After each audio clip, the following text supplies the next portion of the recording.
నిన్నటి రోజున వైఎస్ఆర్ పార్టీలో ఉన్నటువంటి వైఎస్ఆర్సిపి రాష్ట్ర కాపు నేతల సదస్సు, దానికి వాళ్ళు పెట్టుకున్నటువంటి బోర్డు ఆత్మీయ సమావేశం వైఎస్ఆర్సిపి కాపు రాష్ట్ర ముఖ్య నేతల ఆత్మీయ కలయిక.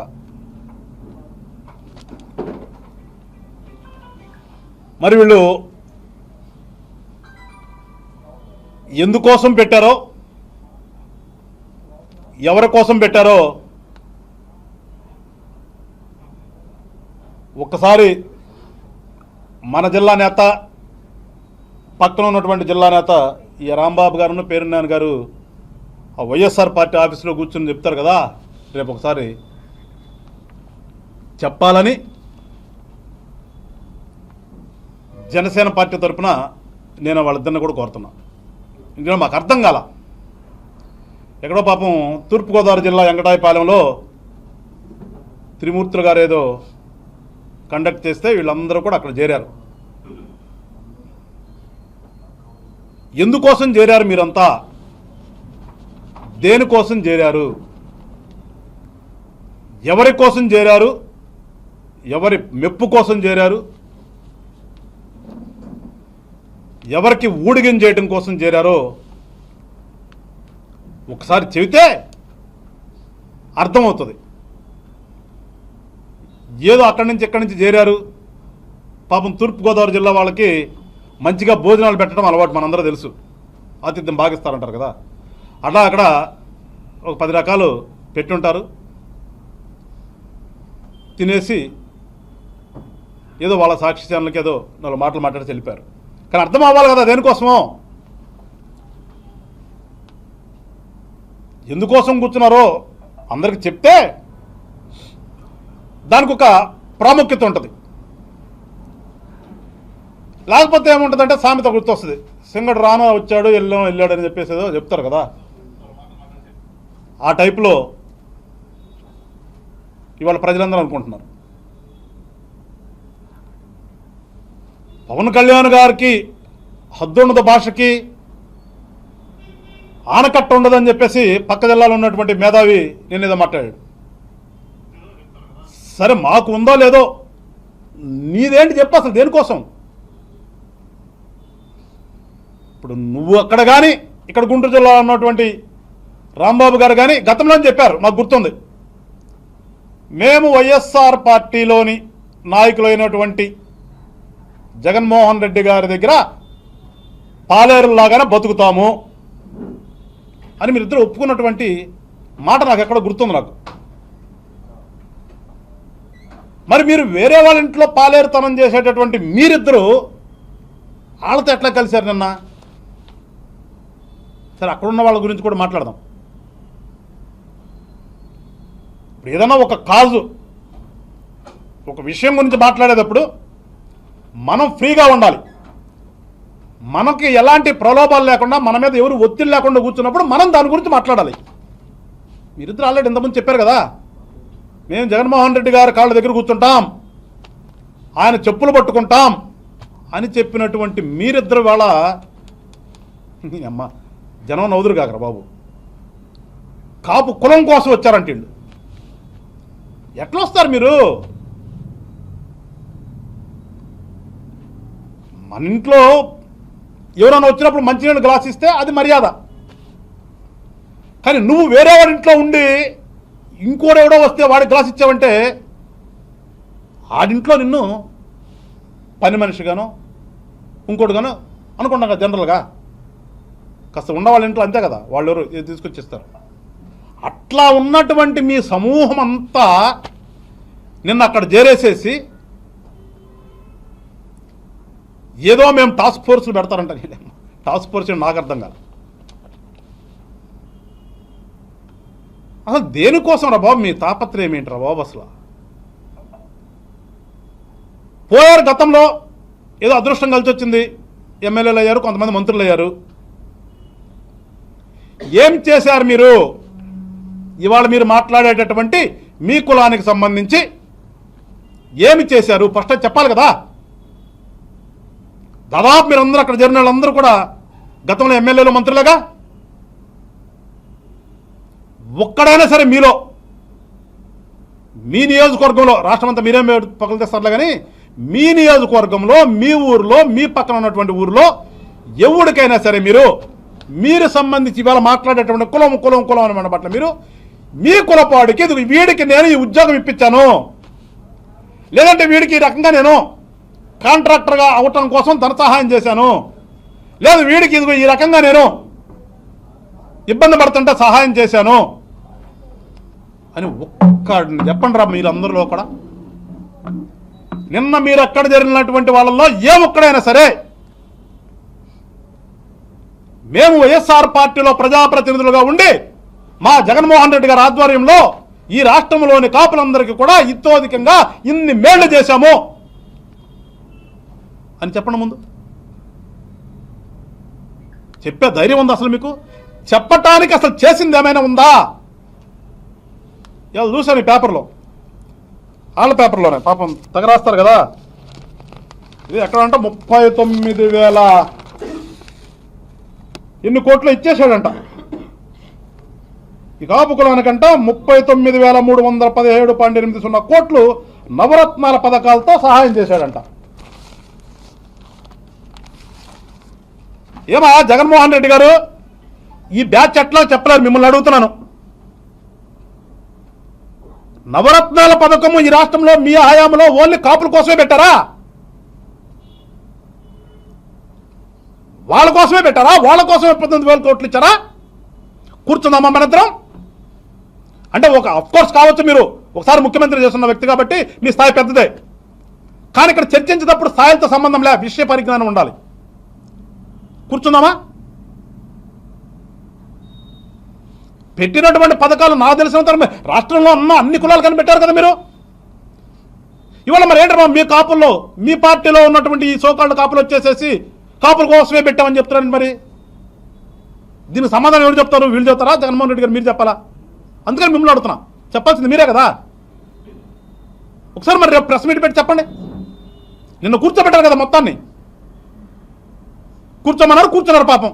ఆడ పోయిన తర్వాత నాకు తెలిసి ఏం మాట్లాడాలో అర్థం కాక త్రిమూర్తులు గారు పెట్టిన భోజనం చేసి బయటకు వచ్చి తేపుకుంటూ వచ్చుంటారు, అంతకుమించి వీళ్ళు ఏం లేదు అక్కడ. చెప్పాలి మీరు ఏం చేశారో చెప్పి ఇవాళ జరుగుతున్నటువంటి అన్యాయం ఏంటో చెప్పాలి మీరు. ఏం గతంలో మీ గవర్నమెంట్ ఉన్నప్పుడు గిద్దలో అనుకున్న పాపం వెంగయ్య అనే ఒక పల్లెటూరు వ్యక్తి మా ఊరికి రోడ్డు వేయండి అని చెప్పేసి మీ ఎమ్మెల్యే అప్పుడు ఉన్నటువంటి రాంబాబు వెనకాల కారు దగ్గర వచ్చి అడిగెళ్తే రెండో రోజుకు సమయం అయిపోయాడు కదా. రోడ్డు వేయమని అడిగాడు, అతను సొంతానికి అడగలా. రోడ్డు వేయి మా ఊరికన్నా బురదలో తిరుగుతున్నాం అంటే రెండో రోజుకి శవమై తేలాడు. ఏం మీకు గుర్తురా? వీళ్ళందరూ ఆయన కాపే,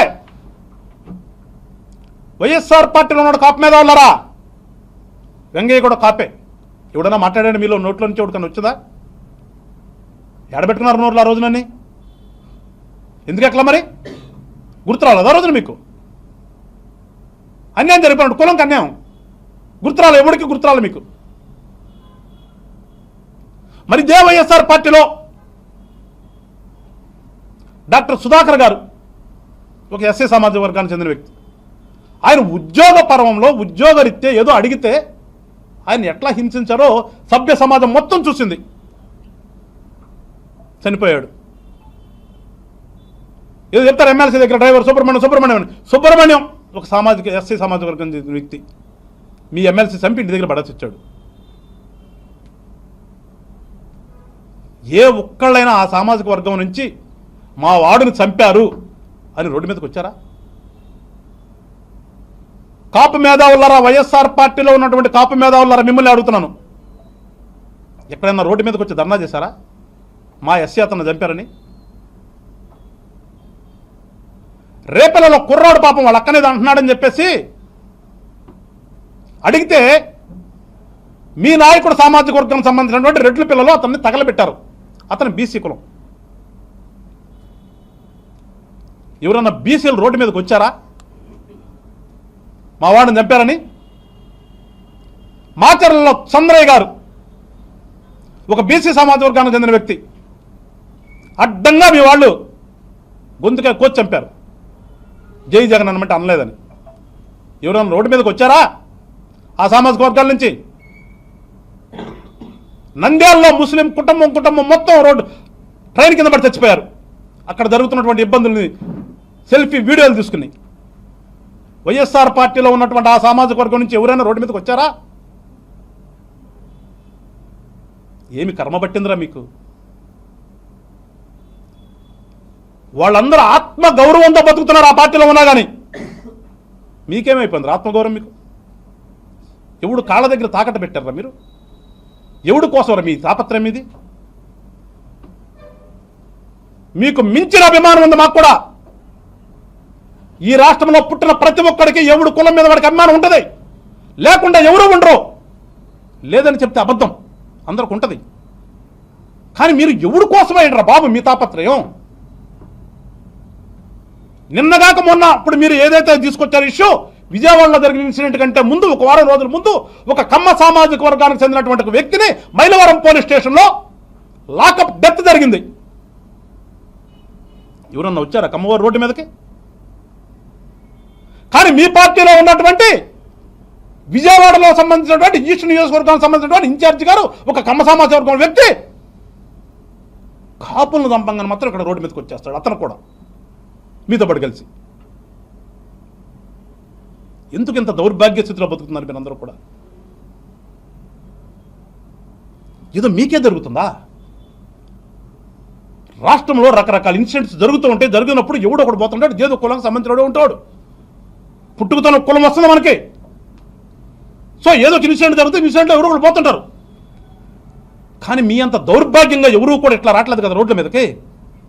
ఈ దౌర్భాగ్య స్థితికి మీరు వచ్చింది కాక ఎందుకు కులానికి ఆపాదిస్తారు? దేనికోసం ఆపాదిస్తారు కులానికి? మీరు నిన్న ఏదైతే పెట్టుకున్నారో వైఎస్ఆర్సీపీ కాపు రాష్ట్ర నాయకులని, ఆ ముద్రతోనే బతకండి మీరు. ఆ ముద్ర పెట్టుకునే తిరగండి మీరు.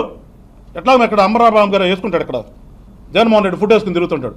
అట్లా మీరు కూడా మీ షర్ట్ల మీద ఫోటోలు ముద్రించుకుని మీ వరకు మేము వైఎస్ఆర్ పార్టీ కాపు నాయకులు రాసుకోండి మీరంతా కూడా. మాకు ఎవరికి బాధ లేదు. కానీ వైఎస్ఆర్ పార్టీ కాపు నాయకులు అనే పేరుతో మీరు రాష్ట్రంలో ఉన్నటువంటి కాపులందరినీ కూడా ఏదో చెయ్యాలి, అన్రెస్ట్ క్రియేట్ చేయాలి, పవన్ గారికి వ్యతిరేకం తీసుకురావాలని ప్రయత్నం చేస్తున్నారు చూడండి. ఇది మానుకోండి మీరంతా. ఎందుకంటే మీరు ఎవరు కూడా మీరు చెప్పిన ప్రకారంగానే మీరు కాపు కులానికి సంబంధించినటువంటి వాళ్ళు కాదు. మీది ఒక సపరేట్ తెగ. ఆ తెగ ఏంటంటే మీరే పెట్టిన పేరే, మీరు పెట్టుకున్నటువంటి పేరే ఆ తెగకి. మేమేం పెట్టట్లా. మీరు నిజంగా, ఎందుకంటే మీరు అంతగా మీరు మారిపోయారు, కన్వర్ట్ అయ్యారు మీరంతా కూడా. వైఎస్ఆర్సీపీ కాపు రాష్ట్ర ముఖ్య నేతలు మీరు ఆల్రెడీ మీరు కన్వర్ట్ అయ్యారటు. ఎందుకంటే మీ ఒక అతను అక్కడ ఎవరో పేరు కూడా మార్చుకున్నాడు, గుర్తుంది కదా, ముద్రగడ పద్మనాభం గారని. ఇంతకుముందు ముద్రగడ పద్మనాభం, ఇప్పుడు ముద్రగడ పద్మనాభ రెడ్డి అయ్యాడు. అట్లాగే మీరందరూ కూడా తెలిసి చేశారో తెలియక చేశారో వాస్తవం ఏదో నిన్నేదో పెట్టుకున్నారు మీరు ఆల్రెడీ. మీదంతా ఒక తెగ. ఈ రోజు నుంచి మేము పరిగణిస్తుంది మీది ఒక తెగ, సపరేట్ తెగ మీది. మీకు ఈ రాష్ట్రంలో ఉన్నటువంటి కాపు కులానికి సంబంధం లేదు. మీకు మీ ఫ్యామిలీస్తో మీ వరకు ఏదన్నా జరిగితే మీరు పెట్టుకోండి. మీకేదో పేటెంట్ లాగా కాపుల గురించి మాట్లాడే అర్హత నిన్నటితో, ఆ నైతికత నిన్నటి రోజుతో మీరందరూ కూడా కోల్పోయారు. మీరు టాస్క్ ఫోర్స్ చేస్తారంట. టాస్క్ ఫోర్స్ చేసుకుంటారో ఇంకో ఫోర్స్ చేసుకుంటారో ఏదైనా సరే మీ వరకు కన్ఫైన్ చేసుకోండి. అది రాష్ట్ర ప్రజలందరూ కూడా అర్థమైంది. ఆ దిశగా మీరు వెళ్తే బాగుంటుందని చెప్పేసి మీ అందరూ కూడా హెచ్చరిక చేస్తున్నాం. గతంలో మీరు 5 సంవత్సరాలు ఉన్నప్పుడు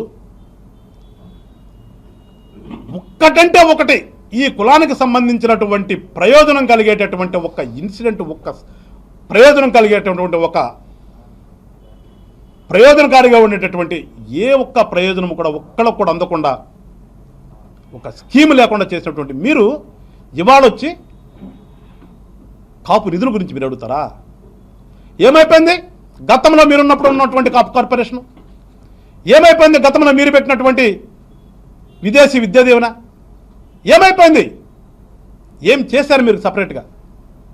ఈడబ్ల్యూఎస్ గతంలో 14-19 మధ్యన ఉన్నటువంటి ఈడబ్ల్యూఎస్ కోటాలో ఒక 5% వీళ్ళకి ఇస్తాము, ఎక్కువ ఉన్నారు, వీళ్ళు ఇబ్బంది పడుతున్నారు, వీళ్ళలో పేదరికం ఎక్కువ అని చెప్పేసి ఆ రోజు ఉన్నటువంటి గవర్నమెంట్ ఒక చట్టం చేస్తే మీరు రాగానే ఆ 5% రిజర్వేషన్ చట్టాన్ని కూడా తీసుకెళ్ళి పక్కన పడేసి అన్యాయం చేసినటువంటి మీరు ఇవాళ వచ్చి మాట్లాడతారు మీరు.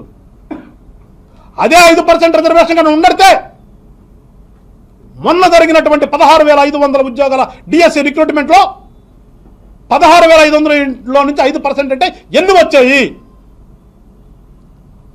లెక్కలేసుకోండి ఒకసారి, ఎన్ని ఉద్యోగాలు వచ్చాయి?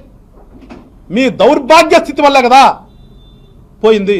మరి మీరు ఎట్లా ఉద్యోగాలు వచ్చి కప్న ప్రేమలు ప్రకటిస్తారు వీళ్ళ మీద?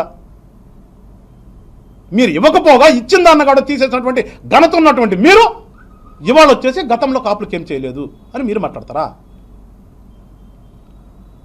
ఇవాళ పవన్ కళ్యాణ్ గారు ఈ రాష్ట్రంలో అన్ని కులాలు మతాల వాళ్ళు బాగుండాలని చెప్పేసి మీ వల్ల నాశనం అయిపోయిన రాష్ట్రాన్ని అభివృద్ధి దిశగా తీసుకెళ్లాలని ఒక ఆలోచనతో కూటమి ఏర్పాటు చేసి రాష్ట్ర ప్రజల కోసం ముందుకొస్తే దాన్ని మీ ఇష్టానుసారంగా మాట్లాడతారా? అరే మాకు 7 సిద్ధాంతాలతో ఏర్పడింది రా బాబు మా పార్టీ. 7 సిద్ధాంతాలతో ఏర్పడినటువంటి పార్టీ జనసేన పార్టీ. మీకు అసలు సిద్ధాంతం ఉందా? మీ సిద్ధాంతం ఏంటో చెప్పండి. మీద ఎంతసేపు ప్రతి ఇష్యూని రాద్ధాంతం చేద్దామనేది చెప్తే మీకు సిద్ధాంతం ఉందా? మీకు మాకు 7 సిద్ధాంతాలు పెట్టుకున్నాం మేము. కులాలను కలిపే విధానం, మతాల ప్రస్తావన లేకుండా ఉండాలని, పర్యావరణాన్ని రక్షించుకుందామని, ఇట్లా రకరకాలుగా మేము ప్రజలకి దేశానికి ఉపయోగపడేటటువంటి ఒక సిద్ధాంతాలతో వెళ్తున్నటువంటి పార్టీ మేమెక్కడ? ఆ పార్టీకి సంబంధించినటువంటి పవన్ కళ్యాణ్ గారు ఎక్కడ?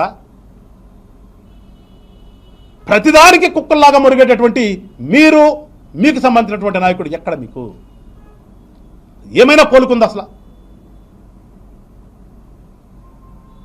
రోజుకొక మాట, నిమిషానికి ఒక మాట మా నాయకుడు మాట్లాడేటప్పుడు కూడా అర్థం చేసుకునేటటువంటి జ్ఞానం మీకుంటే ఆయన నోట్లో నుంచి వస్తున్నటువంటి మాటకు సంబంధించి అర్థం అంటే మీకు తెలుస్తుంది. మీరు నిలువెల్ల విషం పెంచుకున్నారు ఆయన మీద. మీరు ఓడిపోవడానికి ప్రధాన కారణం, తద్వారా మీకు ప్రధాన శత్రువులాగా మీరు ఎంచుకున్నారు కాబట్టి వాళ్ళ పవన్ కళ్యాణ్ గారి నోట్ల నుంచి ఏ మాట వచ్చినా కానీ మీకు వ్యతిరేక అర్థంతో కనిపిస్తుంది. మీకు అది మీ కర్మ, మేమేం చేస్తాం దానికి? ఇవాళ రాష్ట్రంలో ప్రజలకు కానీ దేశంలో ప్రజలకు కానీ పవన్ కళ్యాణ్ గారు ఏమి మాట్లాడుతున్నారో స్పష్టంగా అర్థమవుతుంది. ఆయన ప్రతి మాట కూడా దాంట్లో ఎంత భవిష్యత్తు ఉందో అనేది ప్రతి ఒక్కరికి అర్థమవుతుంది. కానీ మీకేమో పాస్ట్ టెన్స్ కనిపిస్తుంది, మీకు గతం కనపడుతుంది. మీకు 2 సంవత్సరాల క్రితం ఏదైతే పవన్ కళ్యాణ్ గారి వల్ల మీరు దెబ్బతిన్నారో అది కనిపిస్తుంది మీకు. మీకు భవిష్యత్తు అవసరంలో మీకు కావాల్సింది ప్రజెంటు సర్వనాశనం చేసుకోవటం. కానీ ఒకసారి రాష్ట్ర ప్రజలందరినీ కూడా కోరుకుంటున్నాను, జనసేన పార్టీ ప్రస్థానం దగ్గర నుంచి మీరందరూ కూడా గమనిస్తూనే ఉన్నారు. ఆటుపోట్లు ఎదుర్కొన్నాం, అవమానాలు ఎదుర్కొన్నాం. కానీ రాష్ట్రం బాగుండాలి, రాష్ట్రంలో ప్రజలు బాగుండాలి, అందరూ కలిసిమెలిసి ఉండాలి అనే సిద్ధాంతాలతో మేము ముందుకు వస్తున్నాం తప్పితే కులాలుగా విడగొట్టేసేసి మతాలుగా తీసేసి చేద్దామన్న ఆలోచన మాకు ఎక్కడా కూడా లేదు. అరే సనాతన ధర్మం అనగానే దాన్ని ఏదో పిచ్చిల్లారు. ఒక ధర్మమే అది. ఈ భారతదేశం అనేది ఒక ధర్మంతో మొదలైంది, తర్వాత వచ్చినవి ఇవన్నీ కూడా. మొదట అనేది ఒక సనాతన ధర్మంతో ఏర్పడిన దేశం భారతదేశం. తర్వాత తదనంతర గుణంలో వచ్చినటువంటి ఇవన్నీ కూడా క్రిస్టియానిటీ రాను, ముస్లిం రాను, ఇంకోటి రాను. అది మర్చిపోయి వాళ్ళు మీరు మాట్లాడుతున్నారు తప్పితే మా వరకు మేమున్నాం. జిల్లాలో ఎవరికి అన్యాయం జరిగిన వెళ్తాం మేము. అన్యాయం ఎక్కడుంటే అక్కడికి వెళ్తాం మేము. అక్కడ కాపుల, కమ్మాల, రెడ్డిల అని మేము చూడలేము ఎప్పుడు కూడా. దళితులని మేము చూడలేము ఎప్పుడు కూడా. భయంతో చేస్తున్నటువంటి మేము ప్రజలందరూ బాగుండాలని ధైర్యంగా తిరుగుతున్నటువంటి వాళ్ళం మేము. మీరు కులాలను విడగొట్టి తద్వారా లబ్ధి పొందాలనుకునే వాళ్ళు మీరు. కానీ మాకు లబ్ధి అనేది లేదు. ప్రజలందరూ కలిసి ఉండటమే మా లబ్ధి అనుకుని తిరుగుతున్నటువంటి వాళ్ళు మేము. మీకు మాకు ఎక్కడ సారూప్యత? కానీ ఒకసారి ప్రజలందరినీ కూడా వేడుకుంటున్నాం. జనసేన పార్టీ ప్రస్థానాన్ని మీరు చూశారు. మీరు ఒక్కసారి పవన్ కళ్యాణ్ గారు మాట్లాడుతున్నటువంటి మాటల్ని అర్థం చేసుకున్నారు మీరు, కానీ అర్థం చేసుకోలేని ఎదవలు వాళ్ళు. మీరందరూ కూడా దీవించండి. ఈ రాష్ట్రాన్ని సర్వతోముఖాభివృద్ధిగా, కులమార్తాలు లేకుండా, కొట్లాట్లు లేకుండా భవిష్యత్తులో అందరూ కూడా కలిసిమెలిసి ఉండేటట్టుగా 1వ తరగతి దగ్గర నుంచి 5వ తరగతి దాకా పిల్లలు ఎవరికేంటో తెలియదు, హ్యాపీగా బతుకుతారు అందరూ కూడా. కానీ అక్కడి నుంచి మనం రేపుతున్నాం. ఆ విధంగా పిల్లలు అప్పుడు ఎట్లయితే అందరూ కూడా కలిసి ఉంటారో చచ్చిపోయే వరకు కూడా అందరూ అదే భావనతో ఉండాలనే ఒక భావనే జనసేన పార్టీ భావన. ఆ భావనని మీరు అందరూ కూడా అర్థం చేసుకుని జనసేన పార్టీని ఆశీర్వదిస్తారని, మరీ ముఖ్యంగా ఎవరైతే నిండా చెప్పాను ఒక తెగలాగా వెళ్ళిపోయారో, ఈ కాపులకు సంబంధం లేకుండా వెళ్ళిపోయినటువంటి బ్యాచ్ ఏదైతే ఉందో ఆ బ్యాచ్ పేర్లన్నీ కూడా పేపర్లో వచ్చినాయి. మళ్ళీ నేను రిలీజ్ చేయాల్సిన అవసరం లేదు. వాళ్ళది ఒక ప్రపంచం, వాళ్ళతో సంబంధం లేకుండా రిమైనింగ్ పీపుల్ అందరూ కూడా కలిసిమెలిసి ఉండాలని. ఎందుకంటే వాళ్ళు ఎట్లా కలవరు, కలిసి ఉండే ఆలోచన లేదు, కలవనెవరు కూడా వాళ్ళు. రాష్ట్ర ప్రజలందరూ కూడా ఒక మంచి ఆలోచనతో ముందుకెళ్లాలని చెప్పేసి ప్రజలందరూ కూడా కోరుకుంటూ, మీకోసం రాష్ట్ర అభివృద్ధి కోసం ఏర్పడినటువంటి పార్టీ జనసేన పార్టీ. దాన్ని ఒకసారి మీరందరూ కూడా గుర్తించి జనసేన పార్టీని మీరు ఆశీర్వదించండి.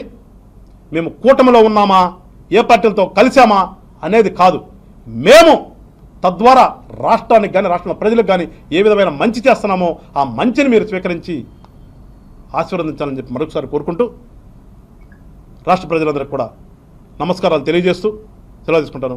జై హింద్, జై జనసేన.